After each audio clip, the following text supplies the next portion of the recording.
টি-টোয়েন্টির রাজপুত্র, wicket machine, boundary ঠেকানোর জাদুকর।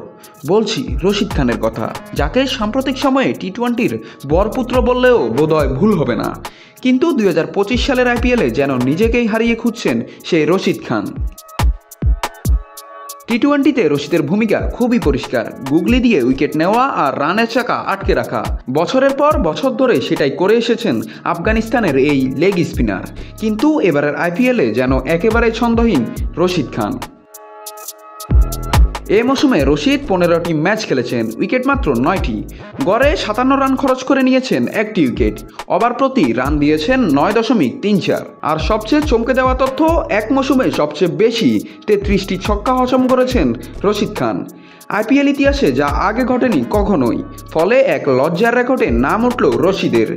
রেকর্ডটি অবশ্য দখলে ছিল মোহাম্মদ সিরাজের, যিনি 2022 সালের আইপিএলে হজম করেছিলেন 31টি ছক্কা। তবে এবার সেটা ছাড়িয়ে গেছেন রশিদ খান। ব্যাট হাতেও এবার বলার মতো কিছু করতে পারেননি রশিদ।